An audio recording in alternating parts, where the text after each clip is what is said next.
Humans can lick too. You ever lock your bedroom door at night and still feel like something's watching you? Yeah, me too. You check under the bed, peek in the closet, make sure the windows are locked, and then you climb into bed telling yourself you're being ridiculous because you live alone. Or maybe you don't live alone, but everyone else is asleep, right? Your dog's at the foot of your bed. Everything's fine. Everything's safe. But what if it's not?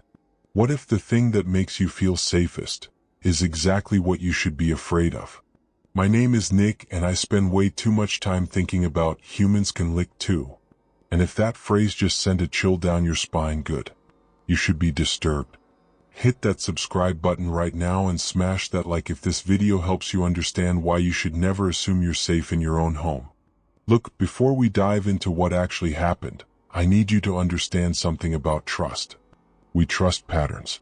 We trust routine. When your dog licks your hand at night, you don't think about it. You just accept it. It's comforting, right?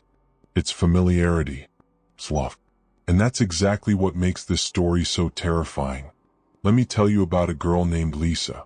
Real person. Real story.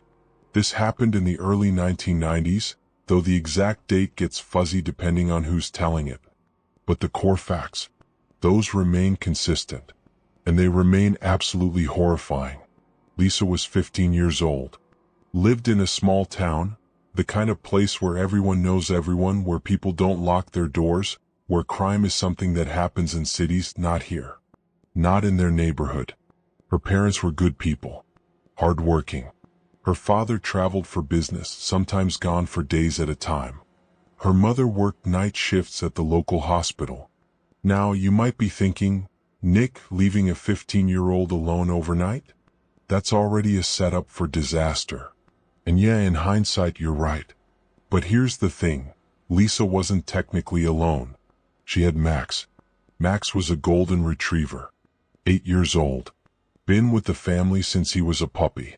That dog loved Lisa more than anything in this world. Slept at the foot of her bed every single night. Protected her. Comforted her when she had nightmares. Max was more than a pet, he was family. He was a guardian.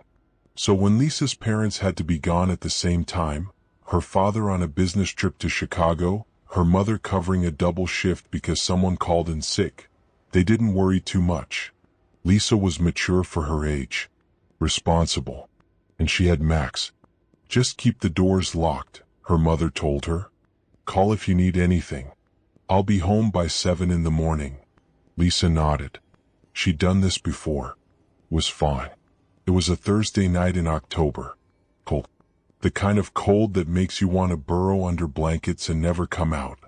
Lisa did her homework, made herself dinner, mac and cheese from a box if you're wondering, watched some TV and headed upstairs around 10:30. She went through her routine. Brushed her teeth. Washed her face. Put on her favorite oversized t-shirt.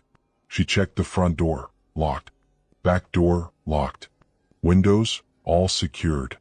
Max followed her around during this ritual, tail wagging, like he knew it was almost bedtime. Lisa climbed into bed and Max settled into his usual spot at the foot of the mattress.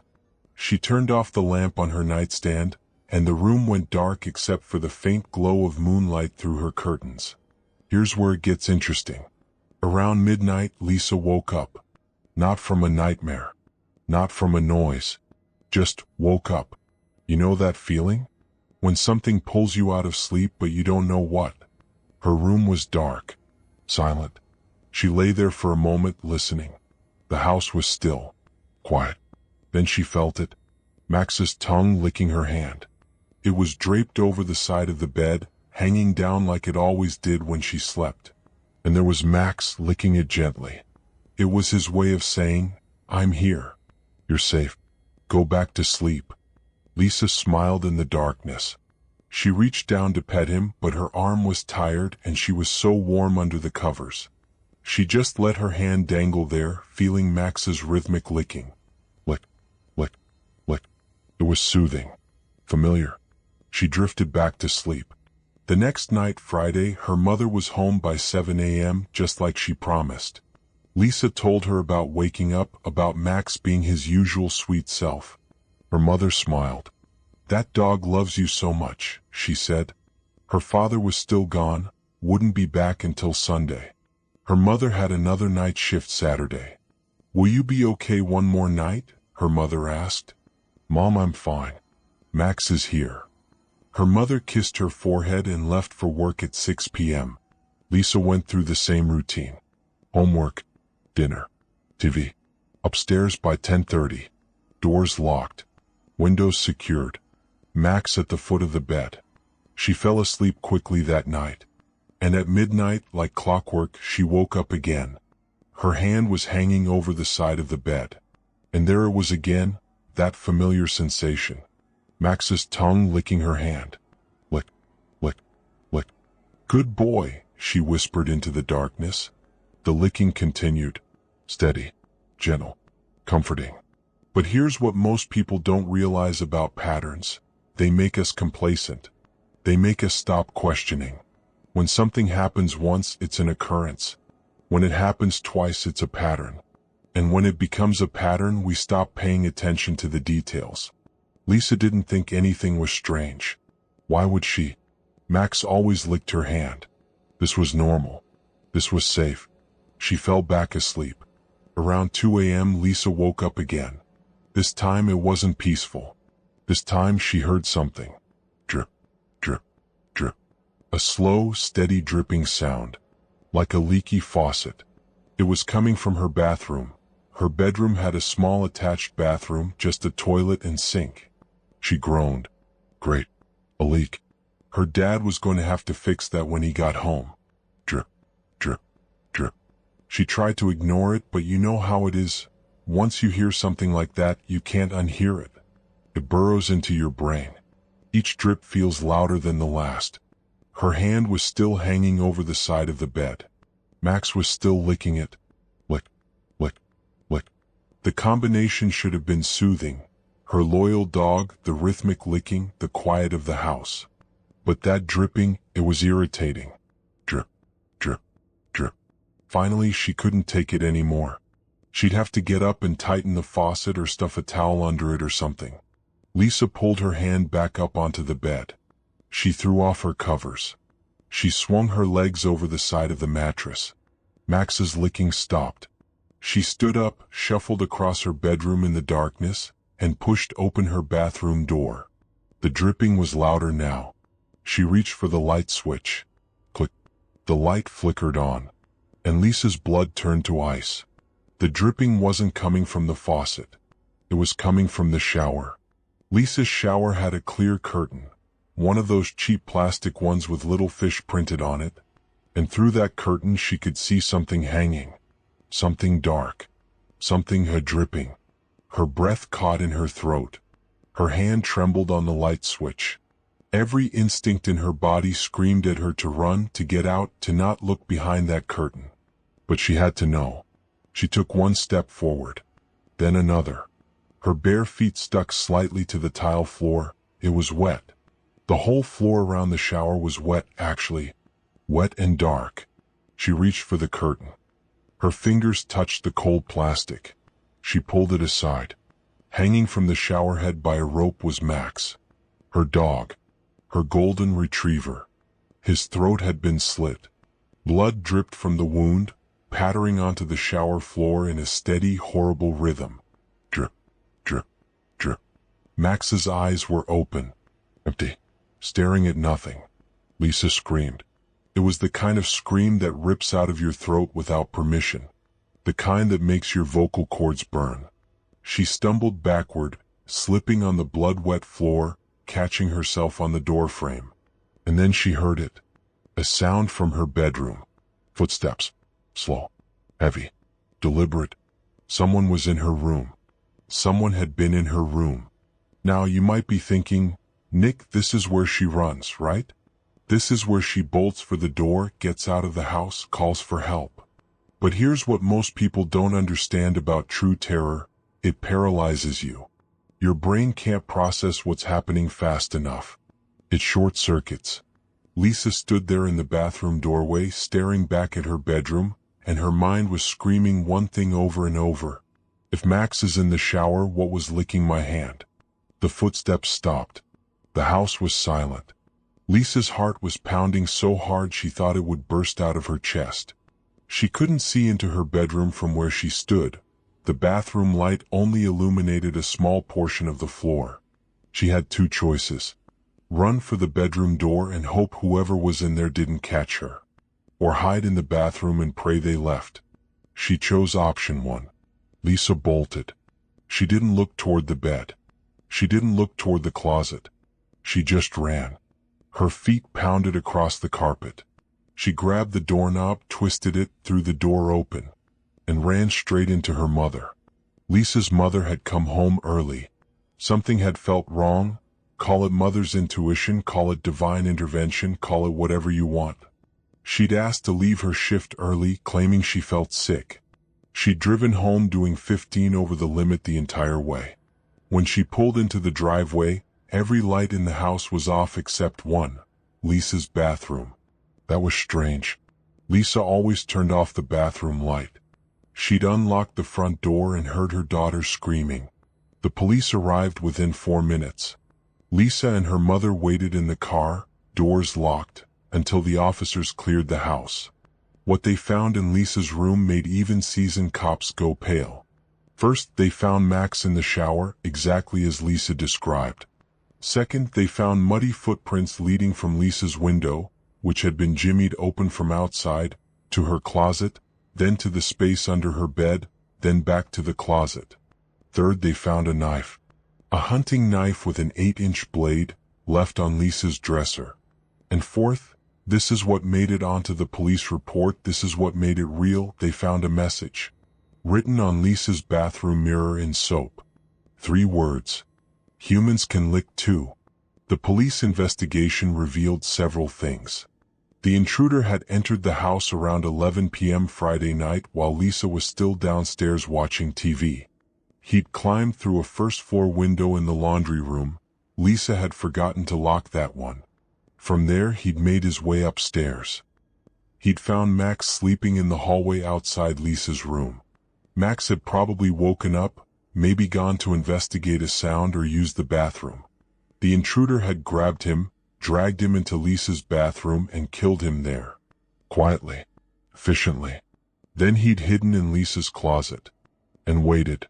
When Lisa went through her routine, checking doors, checking windows, he'd been standing in that closet watching through the crack in the door. When she'd climbed into bed and turned off the light, he'd waited exactly 30 minutes before making his move.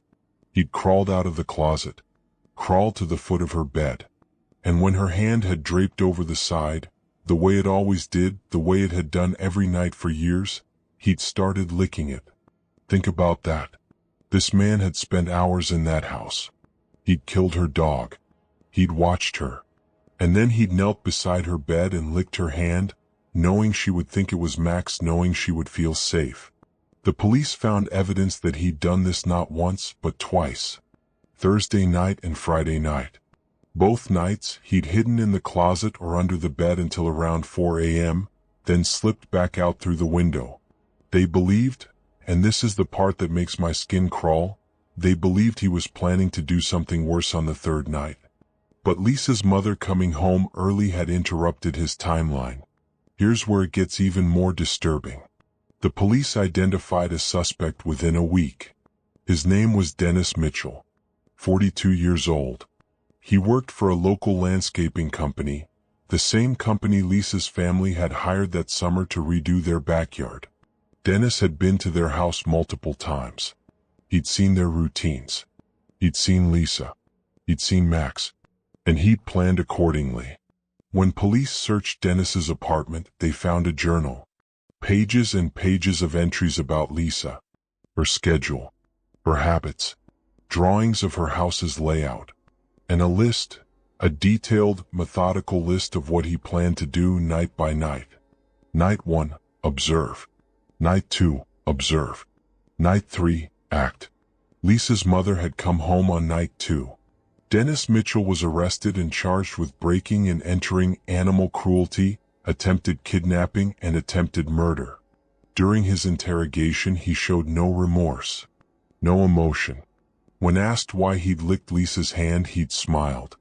"I wanted her to feel safe," he said, "right up until she wasn't." Now you might be wondering, why am I telling you this story? What's the point, Nick? The point is this: we trust what's familiar. We trust patterns. We trust that when something feels a certain way, it is that way. When Lisa felt that licking on her hand, her brain didn't question it because her brain had been conditioned. 8 years of Max licking her hand had taught her brain that this sensation equaled safety. This is called confirmation bias. We see what we expect to see. We feel what we expect to feel. And that makes us vulnerable. Dennis Mitchell understood this. He was a predator in the truest sense.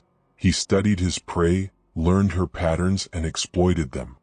He turned Lisa's sense of safety into a weapon against her. And here's what really keeps me up at night. This story isn't unique. There are dozens of similar cases throughout history. Different names, different places, but the same core pattern. Intruders who hide in homes, who wait, who watch, who manipulate their victim's sense of security. In 2008, a woman in Japan discovered a homeless woman had been living in her closet for an entire year. The woman would come out at night while the homeowner slept, eat her food, use her bathroom, and hide again before morning. The homeowner only discovered her because she installed security cameras after noticing food going missing. In 2012, a family in Ohio found a man living in their attic.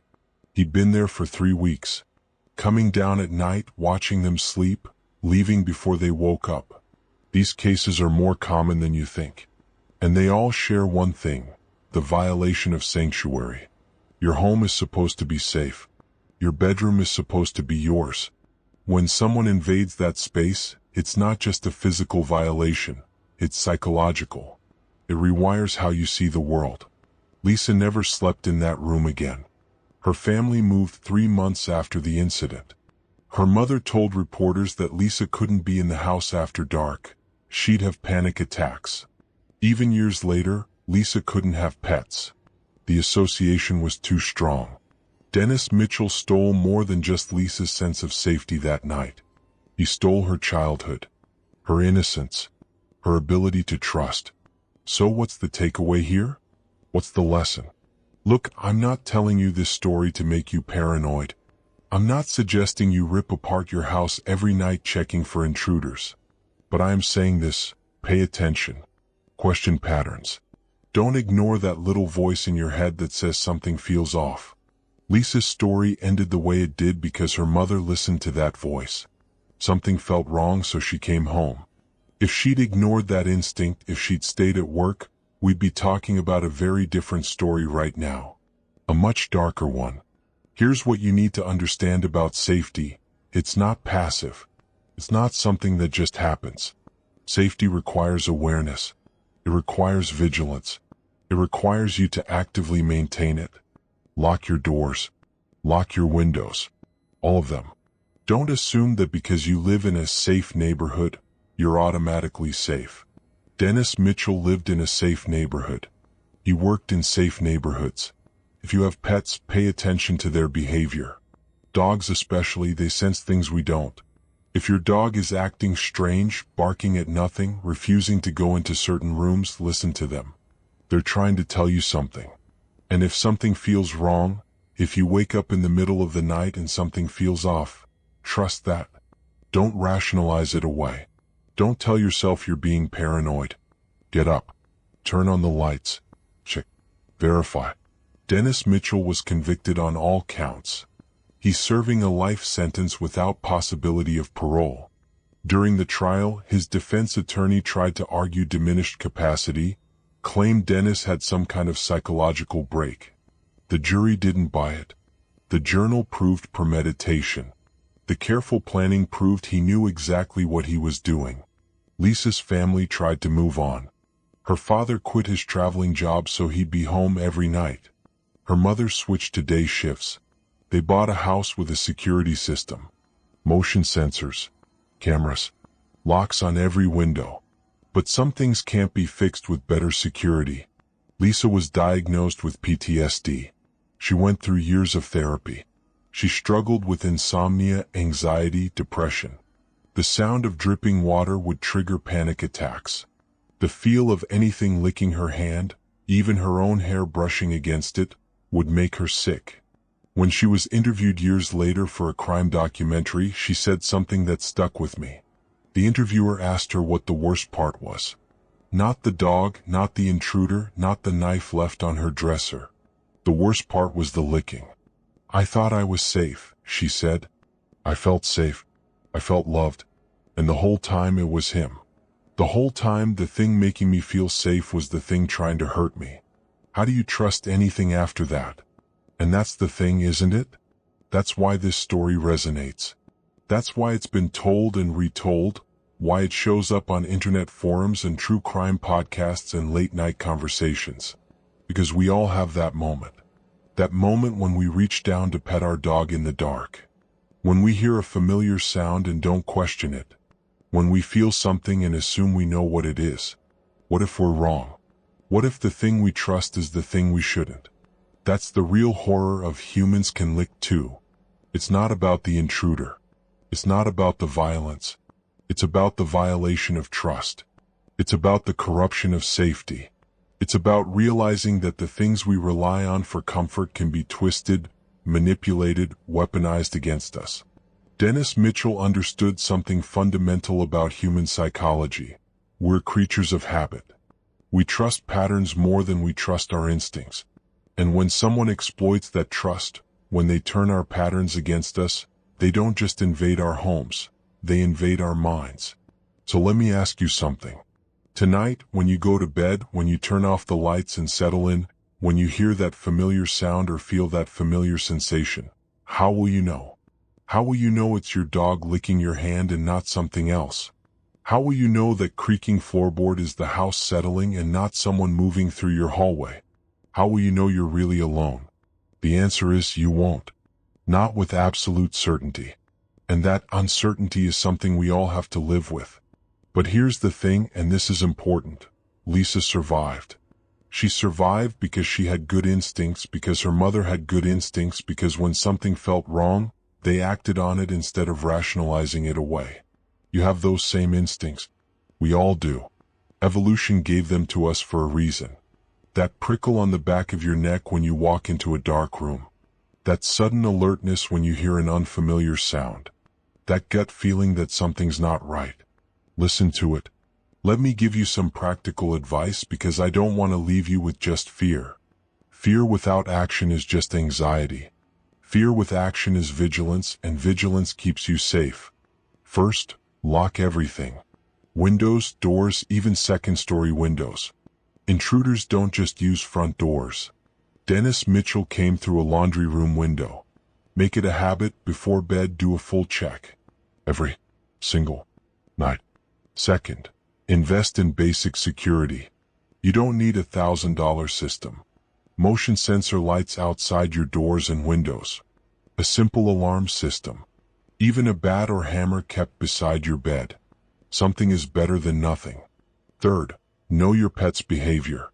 If your dog or cat is acting strange, staring at nothing, refusing to enter a room, barking or hissing at shadows, don't dismiss it. Investigate. Animals have senses we don't. Use them. Fourth, trust your instincts. This is the big one. If you wake up and something feels wrong, it probably is. Don't lie there wondering. Get up. Turn on lights. Make noise. Check things out. Better to feel silly for being cautious than to ignore a real threat. Fifth, have a plan. Know where your phone is. Know where your exits are. Know what you'd do if you heard someone in your house. Don't wait until you're in a crisis to figure it out. Look, the world can be a scary place. There are people out there, people like Dennis Mitchell, who see others not as human beings but as opportunities, as victims, as prey. But here's what I want you to understand. Those people are the exception, not the rule. Most people are good. Most neighbors are trustworthy. Most strangers you pass on the street wish you no harm. The goal isn't to live in constant fear. The goal is to live with awareness, to be present, to pay attention, to trust yourself. Lisa's story is horrifying, but it's also a story of survival. She made it out. She's still here. She's rebuilt her life. She's learned to trust again, carefully and slowly. She's learned that being cautious doesn't mean being broken. And that message, that you can survive trauma, that you can rebuild, that you can reclaim your sense of safety, that's just as important as the warning itself. So the next time you're lying in bed and you feel that familiar sensation, your dog licking your hand, your cat brushing against your leg, whatever it might be, take a second. Just a second. Verify. Make sure. Because humans can lick too. And the things we trust most are sometimes the things we should question. My name is Nick, and I spend way too much time thinking about humans can lick too. This story disturbed you good. It should. Hit that like button if you made it this far. Subscribe if you want more deep dives into real horror stories that remind us why paying attention matters. And tonight, when you go to bed, check your closet. Check under your bed. Lock your windows. Because the worst monsters aren't the ones we imagine. They're the ones we don't see coming. Until it's too late. Stay safe out there.